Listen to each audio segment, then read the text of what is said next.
இவங்க வந்து மார்க்கத்தை பத்தி மட்டும்தான் பேசுவாங்க. இந்த காலத்துல ஜொலி பண்ணாம எந்த காலத்துல ஜொலி பண்ற, இந்த காலத்துல மியூசிக் கேட்காம எந்த காலத்துல மியூசிக் கேட்கிற, அதையும் கேட்காத இதையும் கேட்காத, அதையும் பார்க்காத இதையும் செய்யாத, எல்லாத்தையும் தடை போட்டுக்கிட்டே இருந்தா நாங்க எப்படி வாழ்ற?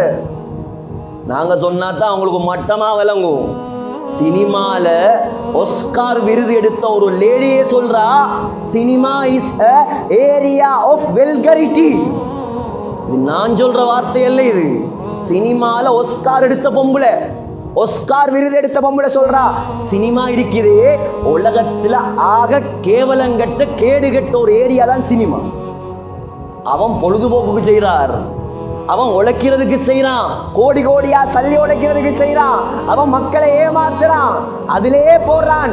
ஜஸ்ட் டைம் பாஸ், நேரத்தை நாசமாக்குறதுக்கு அவன் கொண்டு வந்தது இந்தியால இருந்து, அங்கங்க ஒவ்வொரு நாடுகள்ல இருந்து, யூரோப்ல இருந்து வந்த ஷைத்தான் இதெல்லாம்.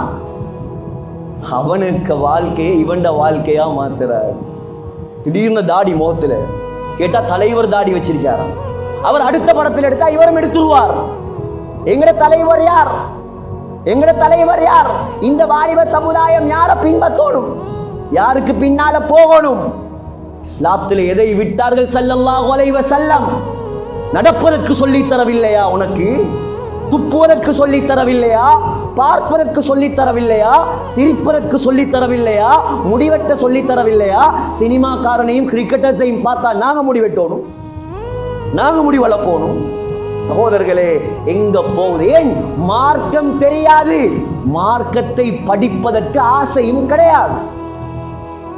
கொண்டாங்க முதலாவது பள்ளிவாசலுக்கு, முதலாவது குர்ஆனை படிச்சு கொடுங்க, முதலாவது அல்லாஹ்வோட பயத்தை கொடுங்க, அல்லாஹ்வோட தொடர்பாக்குங்க.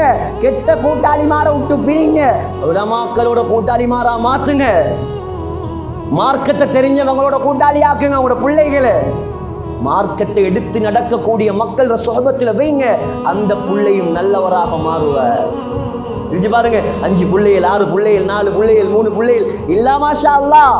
எல்லா பிள்ளைகளும் நாங்க மௌத்தாகினா எங்களுக்கு கபர்ல துஆ செய்வாங்களா? நாங்க நாளைக்கு மௌத்துண்டா இன்னைக்கு நீங்க உருவாக்கி வச்சிருக்கிற பிள்ளைகள் உங்களுக்கு ஜனாசா தொழுவிச்சு உங்களுக்காக கண்ணீர் வடிப்பாரா? கேட்டு பாருங்க, உங்களை நீங்களே கேளுங்க. என்ன இருந்தும் வேலை இல்லை சகோதரர்களே.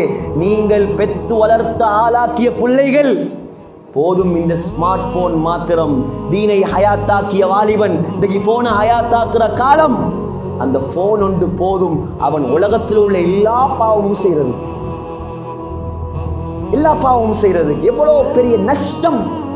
இன்னைக்கு அல்லாஹுடைய உதவி இறக்குற மக்கள் இல்லை, இன்னைக்கு அல்லாஹ்வோட உதவி இறக்குற மக்கள் குறைஞ்சிட்டாங்க.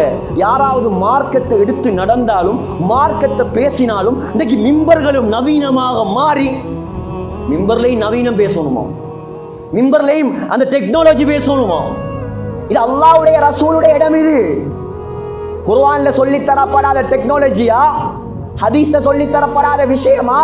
இது நவீனம் பேசுற இடம் அல்ல. இது அல்லாஹ்வுடைய ரசூலுடைய பயத்தை உண்டாக்குற இடம். இது இந்த மிம்பர்ல ஏறினாத்தான் ஸல்லல்லாஹு அலைஹி வஸல்லமுடைய கண்ணெல்லாம் சிவப்பாக மாறும்.